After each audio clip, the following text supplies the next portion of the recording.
Hello, আসসালামু আলাইকুম। কেমন আছেন সবাই?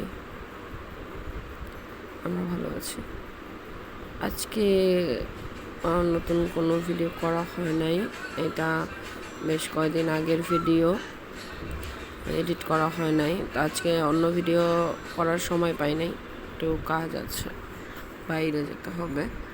তো জন্য আগের ভিডিওটা একটু এডিটিং করে দিচ্ছি, যে সময়টা একটু বাঁচলো আর কি।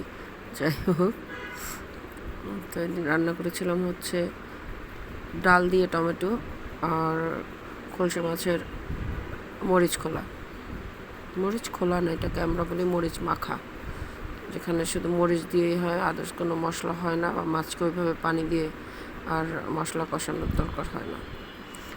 ডালটাকে আগে অল্প পানি দিয়ে শুধু পানি দিয়ে সিদ্ধ করে নিয়েছি, সিদ্ধ করে ভালো করে ঘুটনি দিয়ে ঘুটে তারপরে হচ্ছে পানি দিয়েছি। পানি দেওয়ার পরে রসুন, মরিচ, বেশ অনেকগুলো টমেটো, মরিচটা একটু বাড়িয়ে দিয়েছি, টমেটো, লবণ, হালকা হলুদ দিয়ে বসিয়ে রেখেছি অনেকক্ষণের জন্য। আর এই দিকে খলসে মাছটাকে ভাজার জন্য হলুদ লবণ মাখিয়ে রেখেছি, সামান্য একটু মরিচ গুঁড়াও দিয়েছি। এরপরে কড়াইতে তেল গরম করে মাছগুলো দিয়ে দিয়েছি ভাজার জন্য। আস্তে আস্তে করে মাছটা ভেজে নেব, বেশ মচমচা করে ভাজতে হবে এই মাছটা। এটা হালকা ভাজা করলে হবে না, ভালো লাগে না আর কি এটার টেস্ট, কারণ এটা পরবর্তীতে আর কোনো পানি দিয়ে জাল করা হবে না। তো তাই এদিকে ডালটাকে বারবার দেখে নিচ্ছি, তো নাড়িয়ে চাড়িয়ে দিচ্ছি। এপাশে আমার আজকে 2 চুলায় রান্না হচ্ছে। এবারে মাছটাকে ভালো করে ভেজে আমি তুলে নিয়েছি। এই মাছটার মধ্যে আমি মরিচ মাখাটা করে নেব এই তেলটার মধ্যে।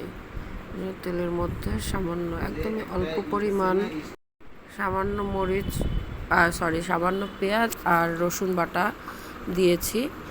আর এর মধ্যে এটা একটু ভেজে নিব, একটু ভাজা হলে একদমই অল্প পরিমাণে পানি দিব, যার মধ্যে মরিচ দিয়ে মাছটা যেন শুধু গায়ে মাখা মাখা করা যায়, এতটুকু পরিমাণে। তাতে হবে কি, মাছটার মশলাটা একবারে কষানো হয়ে যাবে, মাছের গায়ে মরিচগুলো লেগে যাবে, মাখানো হবে। এই জন্য একটু বেশ কিছুটা মরিচ দিয়েছি। মরিচ দিয়ে নেড়েচেড়ে একবারে আমি মাছটাও এর সাথে দিয়ে দিব, দিয়ে একসাথে মাখিয়ে নেব। এটা যখন শুকিয়ে আসবে তখন আমি এটাকে নামায় ফেলবো, বাস।